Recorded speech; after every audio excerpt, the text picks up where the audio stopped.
Saiu do Rio, capital do país, para uma São Paulo provinciana, de ruas de terra e carroça. Menino, filho de militares e políticos, tinha comportamento de adulto, de muitos livros e pouco esporte. Cresceu na faculdade, no meio estudantil. Estrategista, cumprimentava a todos, desarmando adversários e iniciando uma sutil liderança. Queria ser padre. A mãe apostava que seria papa ou presidente. O pai, general e deputado de muitas prisões, ensinava: não recuse o diálogo nem com o carcereiro. Com seus amigos de academia, de exílio, ex-alunos, os aliados e adversários da política, apresentou ao Brasil uma proposta de novos rumos ancorada em uma nova moeda. Proposta de muita resistência no princípio. Mostrou-se sólida, eficiente, acabou elogiada, seguida, ganhou roupa nova e o Brasil deixou de ser o país do futuro para avançar no presente.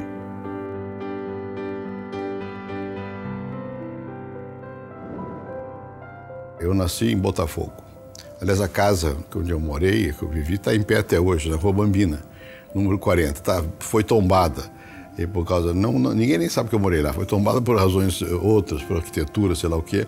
E hoje tem uma árvore saindo do telhado lá, né?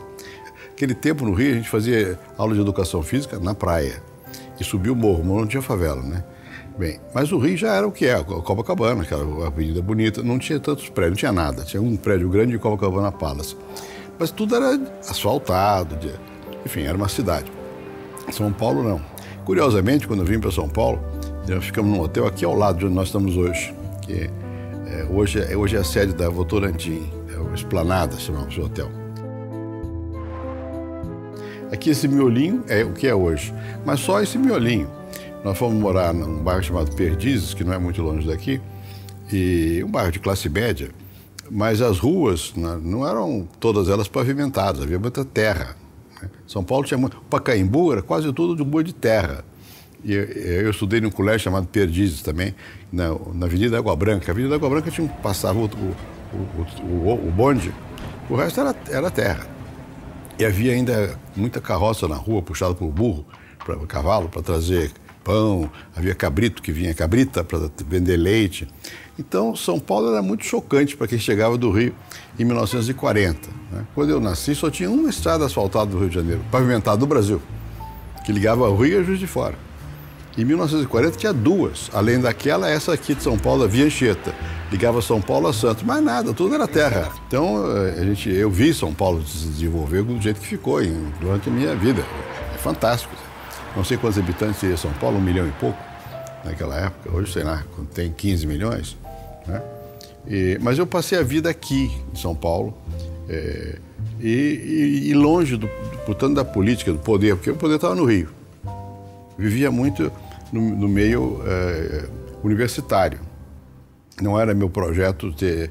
Eu via várias vezes nos jornais que eu, desde pequenininho, queria ser presidente da República. Mentira. Eu queria ser padre a uma certa altura, isso sim. Mas a mãe dele sempre dizia: o Fernando ou vai ser papa ou vai ser presidente da República. Se eu disser que tive trabalho com Fernando Henrique, falto com a verdade. Nunca me deu trabalho. Sempre foi uma pessoa muito correta, muito direita, muito disciplinado, muito cumpridor dos deveres. Enfim, isso que ele é hoje sempre foi. Já nasceu assim, feito. Ele tinha muito charme, ele era bonito, ele atraía, era sedutor, tinha uma grande capacidade de verbalização e alguns ou algumas o chamavam de Fernando o Belo. Porque o Fernando sempre foi, no tratamento, na visão do mundo, ele via assim, muito do ponto de vista da política. O Fernando nunca foi um acadêmico assim.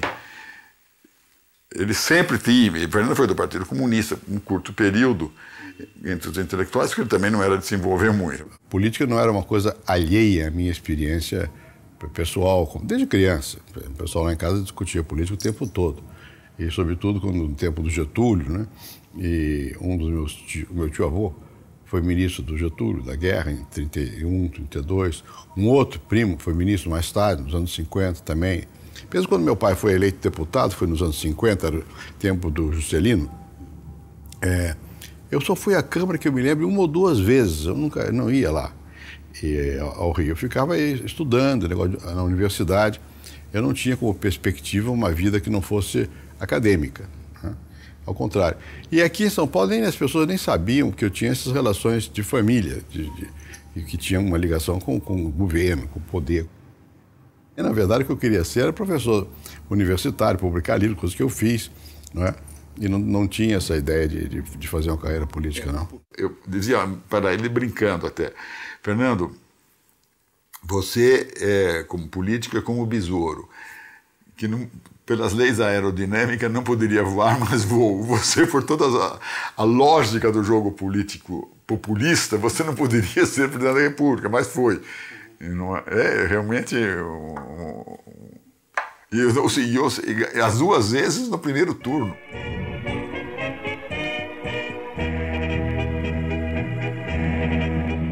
Em 56, eu fui para a França, fiquei 2 anos.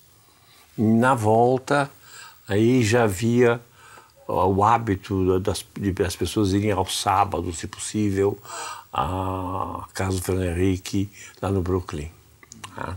E sempre discutíamos. Eu, voltando, estava muito interessado nos novos textos sobre marxismo e sobre política, em particular porque eu tinha participado de um grupo, Socialismo e Barbárie, que o Lefort, o Castoriadis tinham fundado. E na discussão, Fernando Novaes, que frequentava a casa, disse: não, vamos então ler os textos de Marx. E foi assim que nasceu os famosos seminários do Capital. Não é para seguir a política, mas é para entender os textos. E nós levamos muitos anos lendo. Aí sim, era um grupo formado pelo Janotti, pelo Fernando Novaes, que é um historiador, meu amigo até hoje, Bottaviani, que era meu colega, a Ruth, mais tarde o Roberto Schwartz, que tinha sido meu aluno, um rapaz chamado, deve ser um velho hoje, Michel Levy, que depois foi morar na França, o Paul Singer, né? Então, e outros que foram se agregando. E como nós éramos razoavelmente pedantes, cada um lia numa língua para poder cotejar os textos, né? Alguns sabiam alemão, liam alemão, inglês, espanhol, não sei o que lá. E era muito interessante, porque nós aprendemos muito uns com os outros e brigávamos. O Bento Prado, que foi uma pessoa crucial nessa discussão. O Bento tinha uma análise que chamava de, veja o pedativo, antropologia fundante. Isso quer dizer que é o homem é o centro das coisas e não a estrutura, né? Então, e aí tem um pouco de Sartre, né?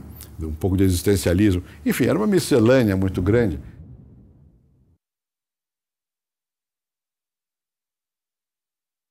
O Daci morava em Engenho de Dentro. Meu pai morava ali no Arpoador.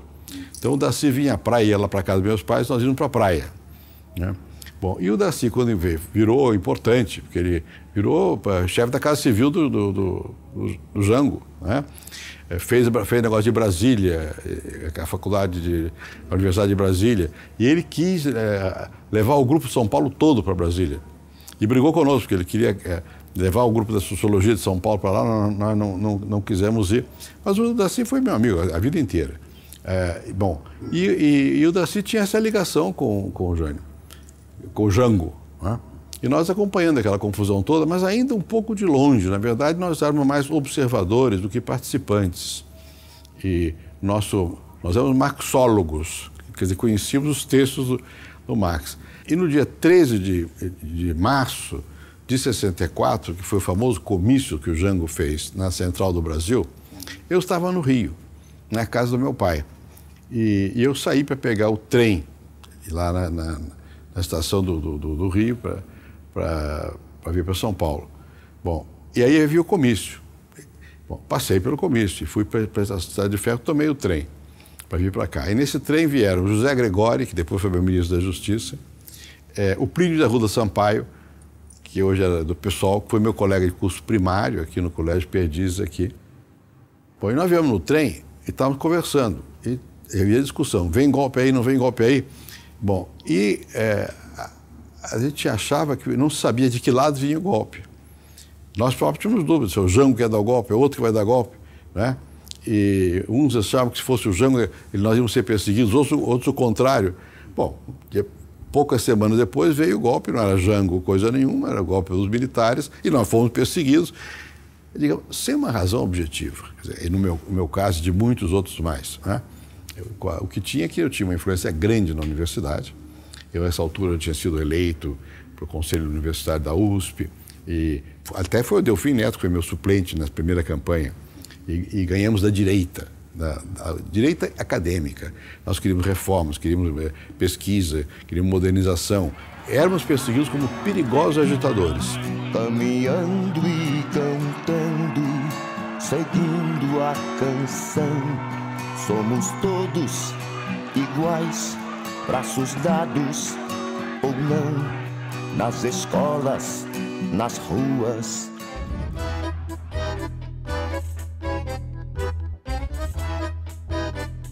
O mais visado era o Fernando, não era eu. Mas, de todo jeito, a gente era muito amigo, né? Veio a notícia que o Fernando, a polícia tinha proibido, o exército tinha procurado o Fernando, então precisávamos nos esconder, porque os boatos eram enormes, estão fuzilando gente, podem matar gente, blá, blá, blá, blá, blá, blá. Nessa época eu fugi. Eles prenderam o Bento, pensando que era eu. Aí eu fui com o Leôncio Martins Rodrigues, fomos para o Guarujá, para a casa do Thomas Farkas. Aí fomos lá para o Guarujá, ficamos lá escondidos do Guarujá, e um outro amigo meu, chamado Maurício Segal, filho do Lazar Segal, que depois foi preso, torturado, porque ele se ligou ao Marighella. Ele era professor de economia também, meu colega da economia. Mas ele é clabinho e tal, tinha uma outra formação. E ele que arranjou o meio, nós saímos, deu sair do Brasil. Porque todos entraram, meu nome nas listas e tal, e na universidade. Nessa altura o Reale, o professor Reale, era secretário de segurança, e a Ruth foi procurar uma pessoa que tinha uma ligação com ela por causa das terras dela, que era Araraquara, e ela foi falar com o Honório telefonou pro Reale, e disse, sim, mas esse aí não é um teórico, é um prático, era eu. Esse não tem jeito. E eu fui-me embora, mas eu fui levando meu material de pesquisa, fui para a Argentina, com a ideia de que eu ia terminar a tese e voltava. Daí eu fui para a CEPAL, Comissão Econômica para a América Latina. Fui trabalhar no Instituto ILPES lá, o diretor era o Prebes. Mas eu fui pensando que ia voltar logo. E fiquei vários anos lá. Aí fui morar lá no Chile com o Verfort e com o Celso Furtado, que estava também fugindo daqui.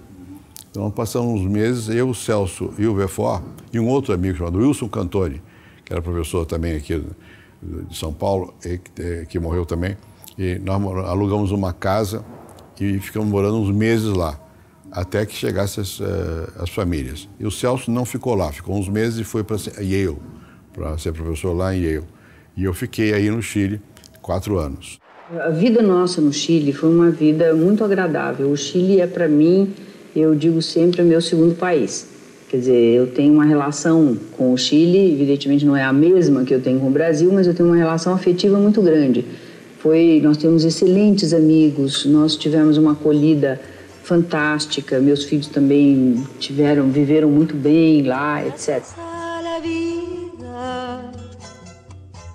Que me ha dado tanto, me dio dos luceros, que quando los abro... Me adaptei muito ao Chile, eu dei aula na Faculdade de Economia do Chile, dei aula na Escola de Sociologia do Chile, trabalhava na CEPAL, trabalhava com o Prebes, que era o grande líder de tudo aquilo, trabalhava com o José Medina Echevarria, que é um grande sociólogo espanhol também, exilado, e, bom, mais tarde, é aí que eu conheci o Serra, que era jovem, aluno lá, né? E vários outros, por exemplo, Maria Conceição Tavares, Carlos Lessa, hoje são todos eles, só me atacam, né? E estavam lá e tal, e muito bem. E até que um professor, amigo meu, que tinha sido meu professor na França, que conhecia no Brasil antes, Alain Touraine, me convidou para ir para a Universidade de Paris, em Nanterre, para criar um grupo novo. Em 1968, quando ele dava aula de sociologia aqui, Nanterre explodiu na rebelião estudantil que abalou a França.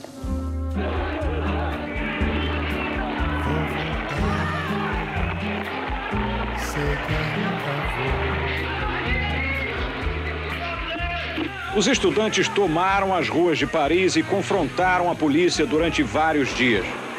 As reivindicações iniciais, aos poucos, se transformaram em contestação do próprio sistema social e político da França. Greve geral no país. As fábricas param. O governo conservador de Charles de Gaulle balança sob a pressão das ruas. Um ar de revolução inspira as palavras inflamadas dos líderes do movimento. Entre eles, Daniel Cohn-Bendit, aluno de sociologia do professor Fernando Henrique Cardoso. Era chamado de Dani, o Vermelho, não só pelo cabelo ruivo, mas também pelas ideias políticas radicais. Quando eu estava na França, faleceu o professor Lorival Gomes Machado, que era catedrático de ciência política, aqui na USP.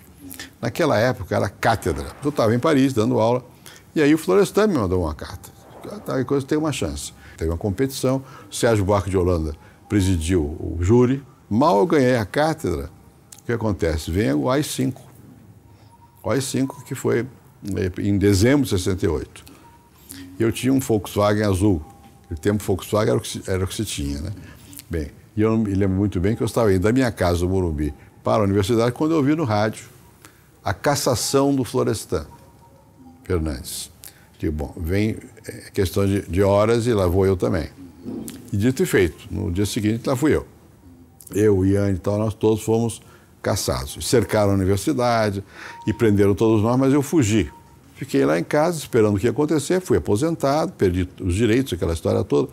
Havia mais gente que tinha um tipo de comportamento que os militares não gostaram. Alguns estavam mais envolvidos com a política, outros menos. Outros eram punidos por vinganças pessoais, por alguém que estava querendo se ver livre de alguém, não é? Aí tivemos que tomar uma decisão, o que fazer? Eu recebi de novo o convite para voltar para a França, recebi o convite de Yale e por aí foi. Ele disse, agora eu não faço mais o meu exílio, há condições de contatar fundações internacionais para que uma instituição de pesquisa seja fundada. Aí criamos um centro de pesquisa chamado SEBRAP, né? Que juntou alguns que tinham sido aposentados. Todo mundo foi para o SEBRAP. Né? A certa altura, o SEBRAP passou a ser um núcleo importante do pensamento, digamos, de resistência ao regime autoritário. Nós fomos aposentados em março. Em setembro já tinha um grande da Fundação Forte, em 70, é isso. E os militares ficaram muito perplexos como é que esse bando de comunistas de repente recebe dinheiro dos Estados Unidos para fazer pesquisa. Mas houve aí uma mediação feita por Paulo Egídio, eu me lembro de ir ao segundo exército junto com o Fernando Henrique para sentir até onde nós podíamos trabalhar. E ficou bem claro que nós podíamos fazer pesquisa à vontade, não ficou claro o que nós podíamos publicar e ficou muito claríssimo que nós não podíamos ensinar. Primeiro houve uma loucura que ele queria jogar uma bomba lá no SEBRAP, aqueles grupos anticomunistas, eles achavam que nós éramos uma organização de fachada de grupos terroristas, essa história. Não era nada, não tinha nada a ver com nenhum movimento armado, coisa nenhuma. Éramos contra o regime autoritário e dizíamos abertamente. Vocês escreviam nessa época também para os jornais? Escrevia para os ananicos. Opinião, movimento, escreviam bastante, né? Muitos de nós. Aí mais gente veio, o Vilmar Faria, o Bolívar Lamounier, veio, foi crescendo o grupo. Numa certa altura, esse grupo foi muito influente em toda a América Latina, esse SEBRAP, né? Foi realmente muito influente. Bom, e nós, jogaram essa bomba, depois mais tarde eu fui para o UBAN, esse negócio torturava as pessoas, interrogado e tal, puseram um capuz na cabeça, ameaçado de tortura, não sei o quê. E virgem torturada, mas me liberaram. Isso foi na época que era o Geisel. Era o Geisel, 75, por aí. Mas liberaram e tal, mas muitos de nós foram presos, muitos foram bastante torturados. O Vinícius Caldeira Branco, que trabalhava lá, foi torturado. O Fred Mazzucchelli, o Chico de Oliveira, não na UBAN, no DOPS. Eu até fui com eles à casa do Severo. O Severo era ministro outra vez. Eu mandei uma carta ao Geisel reclamando, e que o Severo disse, manda uma carta. Eu mandei, o Geisel perguntou a ele, e este aí também não é comunista? Eu não conhecia, eu já tinha estado pessoalmente um par de vezes, e como aluno fui assistir palestras, na época dos anos de chumbo, palestras no Teatro Casa Grande, que ele falava, empolgava estudantada, essas coisas. Era uma época que tinha esse tipo de evento, né? O Teatro Casa Grande no Rio de Janeiro, palestras, Fernando Henrique, Conceição Tavares, falando sobre economia, política, num clima muito pesado. O SEBRAP foi contactado pelo Pedro Simão, certo? Quando ele era presidente da Assembleia do Rio Grande do Sul, e nos convidou a fazer uma conferência na Assembleia. 3 conferências, uma do Fernando Henrique, outra do Chico de Oliveira, outra minha. E nós fizemos um enorme sucesso. O Pedro Simão ficou felicíssimo na medida em que ele dizia: a juventude pela primeira vez vem à Assembleia não mais para procurar abrigo, mas para fazer política ou pensar a situação do país. Em seguida, nós estamos no SEBRAP, numa festa natalina, certo? Festa fim de ano. E aparece Ulisses. Ele também não sabia muito bem o que era o SEBRAP, mas ele tinha lido uns artigos que eu escrevi no Opinião, especialmente um chamado O Papel da Oposição, em que eu dizia o seguinte: olha, chegou a hora dos intelectuais, dos estudantes e tal, se juntarem à luta institucional, ao MDB, que havia preconceito, o que valia era a luta armada. A intelectualidade não levou a sério o MDB. A intelectualidade de esquerda achava que o MDB era um partido, diziam que tinha no Brasil 2 partidos, o Partido do Sim e o Partido do Sim Senhor. O do Sim era o MDB, o do Sim Senhor era o Aré. Bom, então não participamos. A intelectualidade olhava com um certo desprezo ali. Aqui, isso, se quiser mudar, tem que fortalecer a oposição interna ao regime. Bom, e é claro que o pessoal da esquerda me atacou, porque que eu disse a verdade, disse que deu certo, né? Mais tarde. E o Ulisses, esquerda não, o pessoal mais ligado ao movimento armado e tal. O Ulisses foi lá e perguntou se nós não podíamos ajudar o MDB. Eu digo: olha, isso aqui é um grupo de pesquisadores, não é um grupo de ativistas, eu não sei. Eu tenho que perguntar quem quer. Aí, alguns que toparam. O Chico, o Bolívar, o Paul Singer, a Maria Hermínia Tavares de Almeida, vários ali. Topamos a ajudar. O Fernando teve um papel importante, porque ele tinha prestígio no meio intelectual e ele levou a grande parte da intelectualidade, não toda, a aderir ao MDB, depois PMDB. E acho que o Fernando teve um papel muito importante nisso, através do Ulisses Guimarães. E nós preparamos para o Ulisses um programa de campanha de 74. Esse programa é a matriz de todos os programas, do MDB, do PT, de todos os partidos, porque esse foi, na verdade, um programa social-democrático. Falava-se de negro, de mulher, de índio, de sindicato, de diferença salarial, de esse tipo de quer dizer, sair da conversa puramente do regime autoritário para entrar na questão social e econômica, juntar as duas. E ocorreu depois uma coisa curiosa. Uma parte da intelectualidade, eu diria, acho que a intelectualidade de renda mais elevada e também um pouco mais velha, a idade é uma variável importante, mais culta, foi para o PMDB. E uma outra parte da intelectualidade foi para o PT.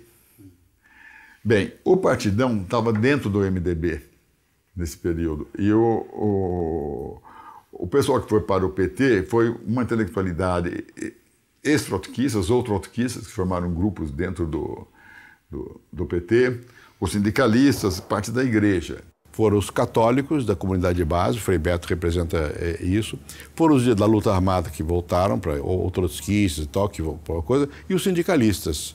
Esses 3 grupos se juntaram e fizeram o PT. Antes disso, nós tínhamos feito uma coisa chamada Encontro de São Bernardo, com Lula. Aí o Almino Afonso, o Príncipe Sampaio, o Serra, eu e vários outros. O Jabas Vasconcelos, veio muita gente do Brasil, o Ayrton Soares, né? E nós íamos fazer um partido mais amplo, que não era o PT. Mas aí esse pessoal atropelou com o negócio do Partido dos Trabalhadores, fizeram, digo, olha, isso aí, eu acho que nós vamos quebrar a Frente Única, que era o MDB, e para fazer um partido que tem um cheiro do século passado. Vocês estão fazendo um partido de inspiração leninista. Isso é o passado. A classe trabalhadora vai estar diminuindo no mundo. Tem que ser um partido de assalariados e não de trabalhadores. Acabou sendo, né?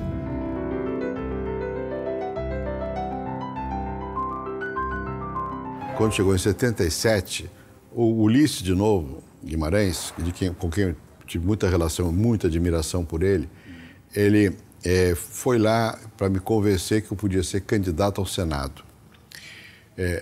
Eu não podia, porque eu tinha sido atingido pelo AI-5. Aí no Supremo Tribunal houve uma apelação do advogado, que era o Arnaldo Malheiros, em que o advogado dizia o seguinte: olha, ninguém pode ser punido para sempre. Como eu não era político, eu não fui cassado por 10 anos. Eu fui impedido de ser candidato para sempre. Não deu prazo, e isso não pode. Em função disso, o tribunal aprovou e eu virei candidato e tive 1.300.000 votos, uma coisa assim, e fiquei suplente. Eu não sabia também que o segundo colocado seria suplente do Montoro, porque eu tinha um suplente, que era o Maurício Soares, que foi depois prefeito do PT ali em São Bernardo, e ele foi indicado a mim pelo Lula, ele representava o PT, o Lula, não o PT não havia, e era meu suplente. O suplente do Montoro era o que foi prefeito de Campinas, o Grama, o Magalhães Teixeira. Só que, pela lei confusa, o segundo colocado passava a ser o primeiro suplente e o primeiro suplente dos primeiros colocados, que era o Magalhães Teixeira, segundo suplente. Então eu virei suplente do Montoro. Nesta condição é que eu passei a ajudar com o Lula. As greves, eu estive permanentemente lá ligado e tal. O dia que o Lula foi cassado, eu estava jantando com ele, junto com o Fernando Moraes, num boteco lá perto. Bom, aí passou o tempo e tal, e eu fui de novo para os Estados Unidos, fui ser professor em Berkeley, em 82. E quando eu estava lá em 82, passei um ano lá, eu e a Ruth, os meus filhos não foram, já estavam grandes. A coisa em São Paulo mudou e o Montoro tinha condição de ser candidato ao governo de São Paulo. Aí quando ele foi candidato ao governo de São Paulo, eu automaticamente seria senador se ele ganhasse. Ele acabou assumindo o Senado, porque o Montoro foi eleito, e governador na época, e eu fui, então, secretário do Montoro. Então o Montoro me pressionou muito para eu ser candidato a prefeito. E eu vim para ser candidato a prefeito. Bom, e fui disputar com o Jânio Quadros, que era uma ousadia. E nós estávamos certos que íamos ganhar a eleição, porque as pesquisas todas eram a meu favor, até as de boca de urna. Vai ganhar Fernando Henrique, o voto popular. Cada paralelepípedo da nossa cidade, a vitória vai comemorar. O Jânio era um craque, né? O Jânio é uma pessoa de uma capacidade de manipulação de massa extraordinária. Ele me deu um banho de esperteza. Foi uma campanha com muita baixaria. Baixaria do outro lado. Nós não sabíamos fazer baixaria. E também, convenhamos, na época não existia o PSDB. Mas quem fez aquela campanha, em geral, eram futuros tucanos. No último dia da campanha, a Veja queria fazer uma matéria sobre quem ia ser o prefeito. E eu e o Jânio estavam muito... Eu estava na frente, na verdade. Bom, então a ideia era de posar para o caso de ganhar. Todo mundo faz isso. Aí um outro jornalista, que não era, eu acho que foi da Folha, né, fez um flash e publicou. Aí ficou a história, sentou na cadeira antes da hora, então foi isso. Teve um outro jornalista que foi correto, porque tinha uma foto na minha casa eu quebrando a vassoura. É o símbolo do Jânio, né? Mas isso era no caso de ganhar. Aí passou que eu sou vaidoso, precipitado, enfim, eu não fui bobo, eu fui generoso, mas bobo. Eu devia ter, se hoje eu não toparia, né? Porque eu teria medo do que acontecesse. Naquele tempo eu ia de ingenuidade, não foi. Agora, a probabilidade de ganhar era grande pelas pesquisas. Aí depois o Jânio desinfetou a cadeira, porque eu tinha sentado lá, pendurou as chuteiras. Né? O janismo era como o marufismo, aquela gente agressiva e tal. Bom, o Hélio Jaguaribe, que é um grande amigo meu, veio a São Paulo para me dizer, olha, você não pode sair da política. Agora, você não vai poder ser senador mais, você tem que ser deputado. Eu achei também que era razoável. E eu tinha que discutir, vale a pena ser deputado ou volta para a vida acadêmica? Aí vieram as pesquisas, e eu estava fortíssimo para senador. Porque o povo tem essa coisa, você perde um ano, ganha no outro e tal, né? E houve muita torcida para eu ganhar naquela ocasião. Se mobilizou não só a capital, mas São Paulo inteiro, quer renovar, não sei o quê, contra o Jânio. Bem, aí veio a eleição de 86 e eu ganhei. Eu tinha um comitê só, nada. E não fiz nada, quase força nenhuma. E também tive, sei lá, 6 milhões de votos e tal.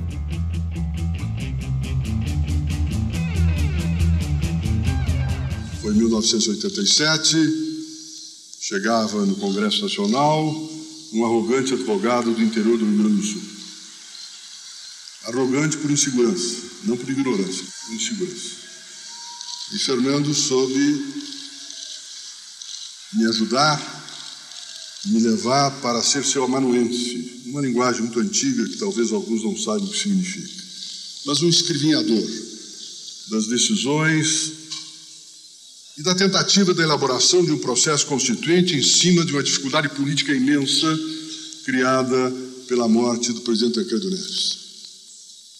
E aí nós prosseguimos, e aprendendo com o Fernando como poderíamos construir e compreender aquilo que estava na entrelinha das suas informações, que o sempre, na palavra de Borges, é uma palavra proibida aos homens e às mulheres. Por isso, Fernando sempre falava em processo, sempre referia na construção e na superação. Essa Constituição é muito boa, no seguinte sentido, era uma Constituição realmente democrática, era uma Constituição que tem um desenho de uma aspiração social-democrática, saúde, educação, reforma agrária, mas ela veio muito marcada pelo momento, ou seja, Estado, o Estado sufocando demasiado o mercado, monopólios, né? E muitas regras, nós éramos contra. Eu fiz uma emenda, eu peguei cláusula por cláusula da Constituição, o que devia ser mudado de um jeito ou de outro, porque era óbvio que a Constituição tinha que ser mudada. Já para mim já era óbvio, aquilo estava uma camisa de força. Falando ao Brasil, declaro promulgada o documento da liberdade, da dignidade, da democracia, da justiça social do Brasil. Que isto se cumpra.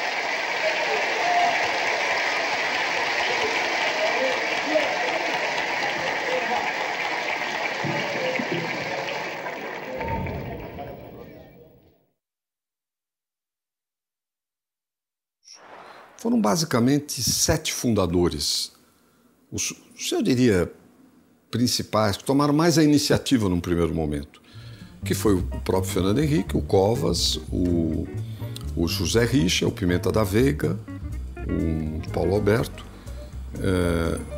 o Montoro, o Euclides Scalco, que é do Paraná, e eu próprio.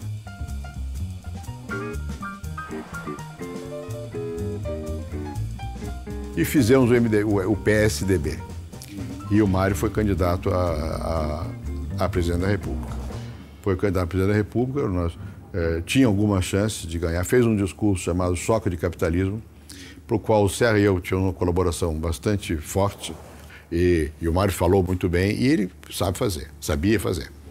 Eu acho que se ele tivesse levado mais assim, ele teria ganho. O Collor percebeu que tinha uma brecha e entrou na brecha. E ganhou. E nós apoiamos o Lula no segundo turno. Aí foi muito interessante, porque eu e o Scalco, Euclides Scalco, que era do PSDB, que foi líder também, fomos encarregados de negociar com o PT os termos do acordo. Pelo PT era o Zé Dirceu e o Plínio, meu antigo amigo Plínio.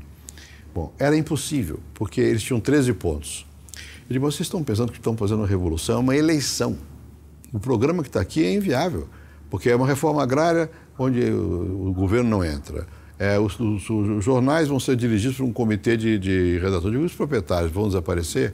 Enfim, era muito infantil. Eu apelei ao João Amazonas, que era líder do PCdoB, que era uma pessoa experiente. Eu, João, você é Amazonas, você veja, ajuda a ver. Não dá, eles pensam que estão fazendo uma revolução, uma eleição. A gente foi na casa do Plínio, uma conversa com o João Amazonas.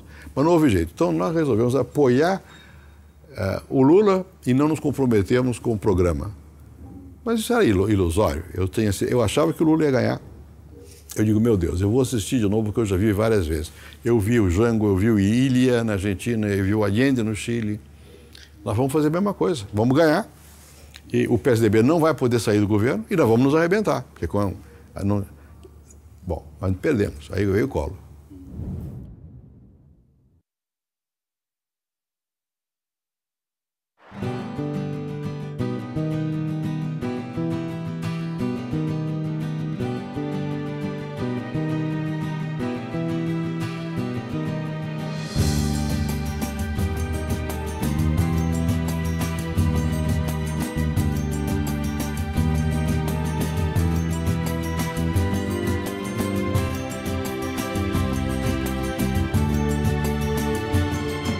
Vocês que fazem parte dessa massa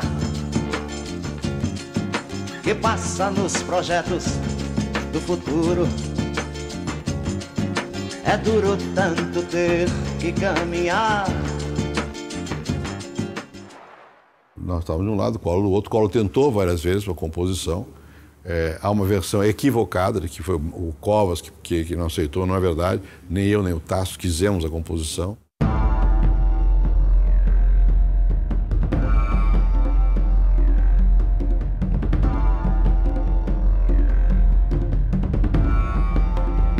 E aí você sabe, aí o impeachment, não sei o que e tal, e o Itamar vira presidente da República.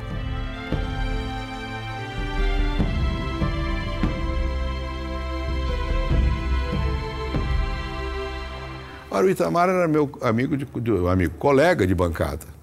Eu era líder. Líder do Itamar não existe, o Itamar não obedece. Tem ideias próprias. Bom, aí virei ministro do exterior. E estava muito feliz como ministro do exterior quando houve muitas crises, não vou entrar em detalhes, porque aí até que ele começou a mudar ministro da Fazenda toda hora e a me chamar para opinar sobre coisas da economia. Né? E eu estava lá no exterior quando ele me botou de ministro da Fazenda. Né? De uma maneira estranha, bizarra. Acho que o Roberto Freire teve peso nessa decisão. E, bom, virei ministro da Fazenda. E vim para cá, eu tenho que acabar com a inflação, que é o problema nosso, é a inflação. E aí foi o que nós fizemos. O Exército de Brancaleone. O Exército de Brancaleone. Juntar aquele pessoal frágil, né? Fernando Henrique foi nomeado, do jeito que a gente conhece, numa quinta-feira, chegou, sexta-feira tomou posse. À noite tivemos uma conversa telefônica, o Serjão, o Serra e eu, e disse, olha, você precisa vir ajudar Fernando Henrique.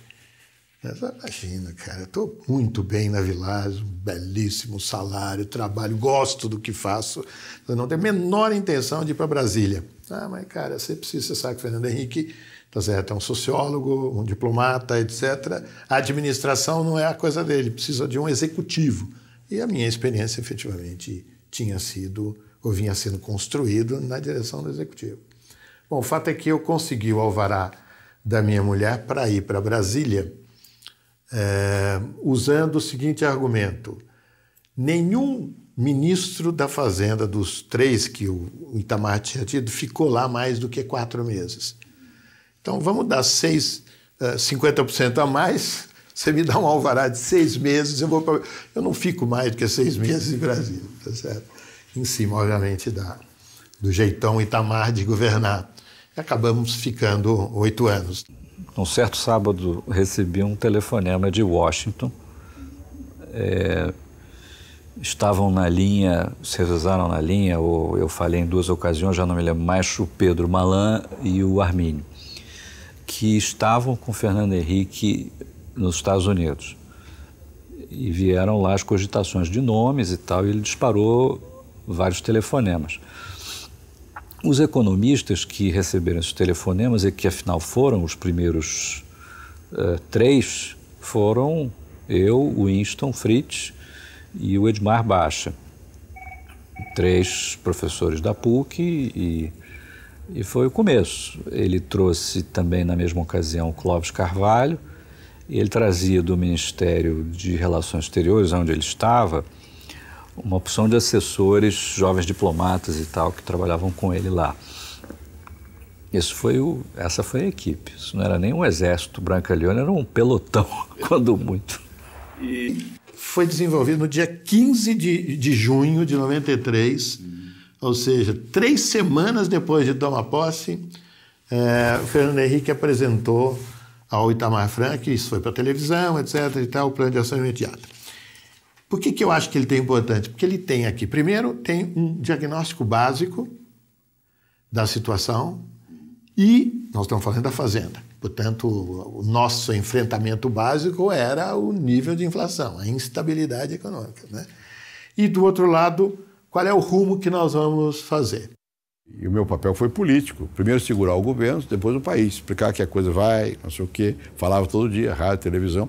E tomar decisões, porque os economistas são brilhantes, mas são medrosos, né? Eles acham que eles querem ter todas as condições garantidas, mas não dá para fazer o plano porque o governo é fraco. É o contrário. Se o governo fosse forte, a turma favorável que ganha com a inflação não deixava acontecer nada. O Congresso está em pandarecos. É a única chance que nós temos, é agora. Né? Mas nós não temos o ministro do Planejamento, o presidente do Banco Central, o Banco do Brasil. Você tem que exigir do Itamar isso. Eu não posso. É o contrário, eu só tenho que mostrar ao Itamar que estamos fazendo uma coisa boa para depois eu ter força. Não adianta eu dar pré-condições. O presidente é ele, não sou eu. E eu devo dizer que o Itamar foi muito correto comigo. Muito.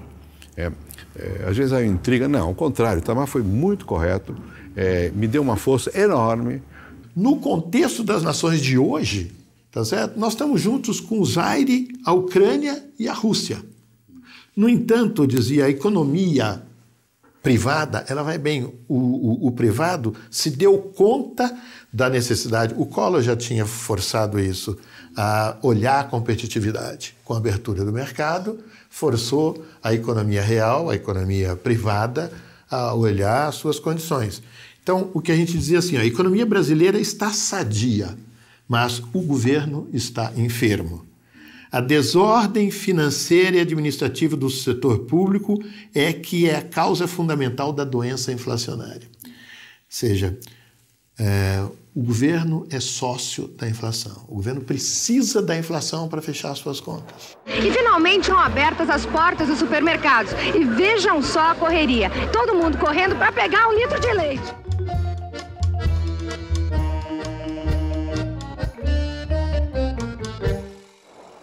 E a superinflação só será definitivamente afastada quando o governo acertar a desordem das suas contas, tanto na União, Estados e municípios.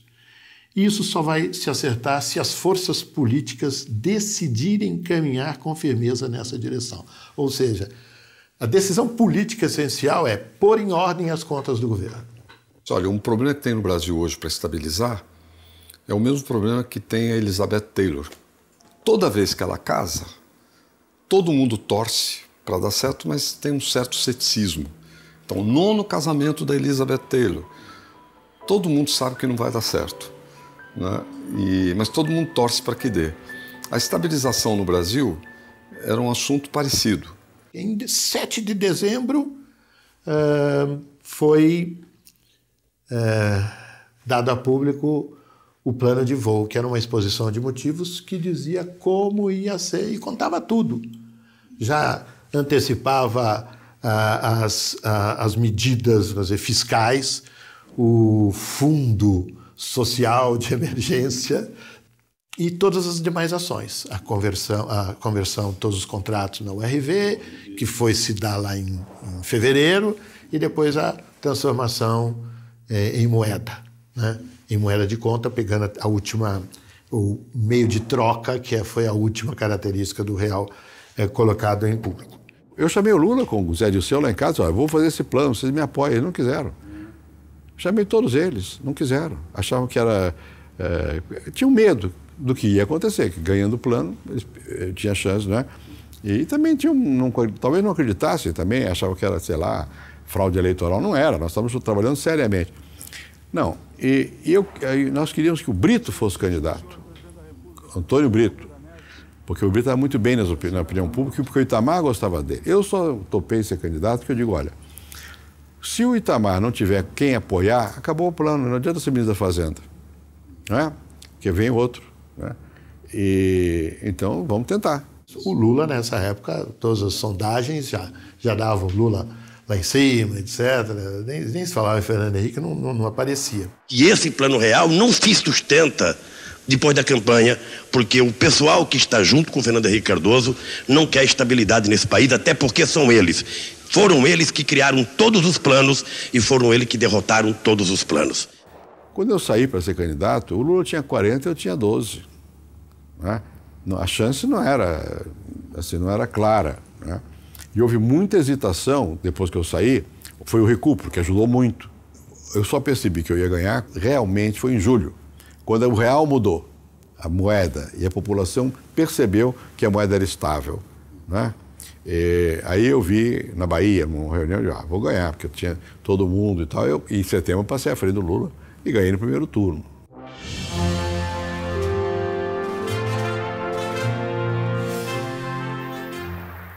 No Congresso Nacional, o presidente Fernando Henrique Cardoso tomava posse. Na Praça dos Três Poderes, as pessoas chegavam para a festa. Gente de todos os lugares de Brasília e também de outros estados. No parlatório, o ex-presidente Itamar Franco passou a faixa para o novo presidente. Prometo manter, defender e cumprir a Constituição. Observar as leis, promover o bem geral do povo brasileiro, sustentar a união, a integridade e a independência do Brasil. O Plano Real foi uma virada importantíssima na história do país. É claro que a inflação não acabou, a inflação zero também ninguém deseja, mas a inflação chegou a níveis civilizados, como se costuma dizer, importante. O reequilíbrio das finanças públicas, o saneamento dos bancos e, inclusive, apesar disso ser frequentemente negado, inclusive na área social foram feitos os primeiros programas que depois o governo Lula soube desenvolver com eficiência. Então, no todo, eu acho que é um governo bastante satisfatório. Eu creio que a reeleição poderia ser, a instituição da reeleição, melhor dizendo, poderia ter sido melhor conduzida. Visto a posteriori, certamente um plebiscito nacional que ratificasse o Instituto da Reeleição, essa nova criação, daria muito maior legitimidade e evitaria ao presidente e evitaria muito o desgaste o que ocorreu no parlamento. Eu vou contar que foi desgastante. Primeiro, desde o início, porque naquele tempo o Congresso tomava posse o novo em março. Então, o Congresso antigo fazia uma opção de coisas. No meu caso, eles deram aumentaram 100% do salário mínimo. Eu tive que vetar o aumento do salário mínimo. Não tem esse negócio de 100 dias de vetar. Em seguida, veio a greve da Petrobras em maio, que era contra a quebra do monopólio, na verdade. Né? A greve de maio, eu tive que ser duro com a Petrobras. Para mim era difícil, eu disse aqui, pela minha origem, minha tradição, mas eu não dava, eu estava certo. Se eu não tivesse feito isso, a Petrobras não era o que ela é hoje. Nós fizemos a Petrobras ser uma empresa grande, fizemos competir, virar empresa de verdade. Nunca a produtividade cresceu tanto quanto no meu período, dei liberdade de movimento à Petrobras, tirei a invasão política na Petrobras, mas não era essa a percepção. Havia os sindicalistas, uma outra visão. Foi muito duro desde o início. Depois eu tive a crise dos bancos, em 95, que foi o PROER. O PROER que salvou o Brasil, que hoje todo mundo sabe disso, eu apanhei para burro. Estava defendendo banqueiro, não sei o quê. Não, estava defendendo o Brasil. A reeleição é uma conversa que inventaram depois. A reeleição foi fácil. A reeleição foi aprovada em janeiro de 97 pela Câmara, por uma votação estrondosa, com uma maioria enorme. Todos os pesquisas de opinião pública a favor, todos os editoriais dos jornais a favor. Quem era contra? Duas forças, o Maluf e o Lula, porque eram candidatos à presidência. Bom, porque comprou voto. Da ontem estava dizendo isso. É mentira. Houve compra de votos, sim, como há muito frequentemente, mas não foi o governo. Foi no Acre, briga de local entre gente do Maluf e do governador que era do meu lado. Compraram, recompraram, não sei o quê, e foram expulsos do Congresso com o nosso apoio para ser expulso. Foram 3 votos. A diferença foi imensa na votação. No Senado foi 80%.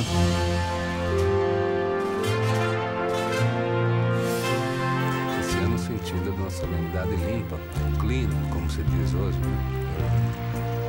em que apenas os personagens principais, estão presentes.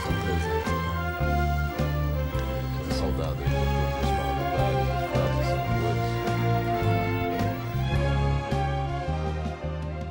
Privatização foi difícil fazer, mas foi um sucesso. Todos os processos que havia de privatização das teles deram em nada, porque não houve nada. Não houve nada, foi tudo bem feito, foi tudo correto e deu o que deu. Quer dizer, hoje explodiu a internet. Você não imagina, nós tínhamos 2 milhões de celulares, tem 190 milhões hoje. A Vale rendeu mais ao governo depois que ela foi privatizada do que antes e continua ainda na mão dos fundos de pensão. Mas deu dor de cabeça a privatização, mas nós fizemos. E também moderadamente. Eu nunca quis privatizar a Petrobras, nunca quis privatizar o Banco do Brasil, a Caixa Econômica, tudo isso é invenção. Eu jamais quis. Né? Eu queria em certas áreas, porque nós precisávamos dinamizar, modernizar e não tínhamos recursos.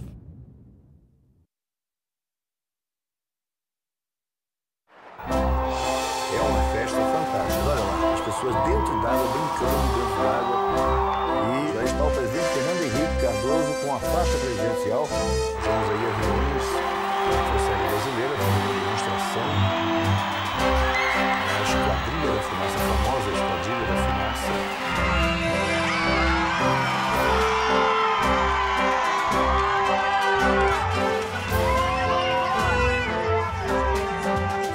Retira a faixa presidencial, deixa cair alguma coisa ali. O Lula já foi lá e pegou e entregou para ele. Já está mais uma vez no protocolo. Essa é uma festa agora, os aplausos. Fernando Henrique abraça Lula. Olha lá que Eu acho que o Brasil foi o seguinte, os pontos fundamentais foram, primeiro, a redemocratização, isso é 88, é a Constituição, e o Sarney tem papel nisso. Segundo, a quebra do fechamento da economia, e com toda a velocidade que foi feita pelo Collor, foi feito. Depois, a estabilização, que começa no governo Itamar, feita por nós, e avança. Em seguida, a mudança do Estado, inclusive as privatizações e a modernização, agências reguladoras, não sei o quê, acesso ao crédito para a agricultura, quebrar a agricultura pendurada do Banco do Brasil. Por fim, os programas sociais. Isso é que mudou o Brasil. É um processo, você acelera, contribui, avança mais, avança menos. Mas não é que quando eu digo eu mudei o Brasil, não sou eu. Mas no meu período nós continuamos mudando o Brasil nessa direção que está aí, que é a direção que está dada. Sua geração viu esse Brasil assim sair da água para o vinho? Completamente, completamente. Eu acho que dentro do que é possível fazer, o Brasil avançou bastante. Não foi só agora, houve momentos de mudança. O momento do Getúlio mudou, o momento do Juscelino mudou. Eu não gostava e nem gosto da Revolução de 64, mas o Castelo e o Campos mudaram algumas coisas, né? Bom, o Geisel deu aquela feição autoritária, estatizante. Né? Tem o Proálcool foi muito importante nesse tempo todo. A Embraer é muito importante. Mas tem muita Embraer. A Embrapa é muito importante. Falar em Embraer. A privatização da Embraer, hoje a Embraer todo mundo se orgulha. Nós privatizamos no tempo do Itamar. Acho que o Itamar se esquece disso. Foi no tempo dele, eu era ministro da Fazenda.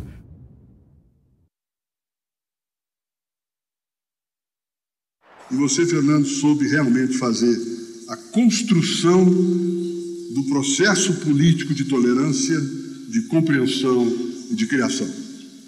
E nós precisamos ter presente, Fernando, de que os tempos mudaram.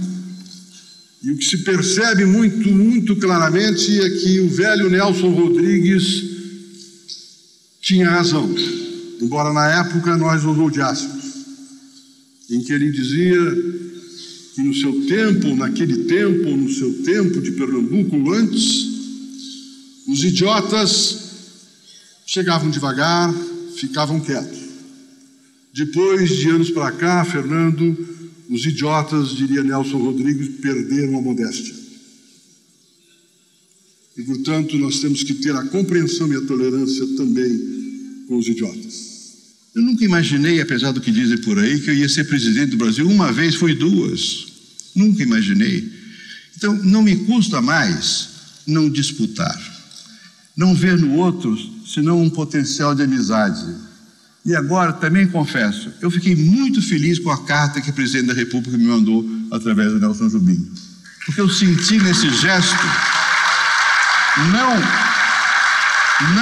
um gesto político, no sentido comum, mas um gesto de dizer, olha, nós somos brasileiros, em alguns pontos nós temos que nos entender, e não vale a pena somente um destruir o outro, porque isso não leva a nada. Por que não construir juntos? Construir juntos não é aderir, é o debate aberto, é transformar as questões realmente em públicas e não tomar decisões que não passem pelo crivo da opinião pública. O grande homem público é aquele que consegue, num determinado instante, dividir a história do seu país entre antes dele e depois dele. E este é um patrimônio que o Fernando Henrique leva consigo. O Borges disse nesse verso que eu citei lá, uma coisa... O Borges é um autor que não é dos meus preferidos, mas ele tem poesias lindíssimas. Ele disse, olha, eu a essa altura só quero uma coisa, ser amado e amar. Eu amo vocês profundamente e eu sinto que sou amado. Sou feliz. Muito obrigado.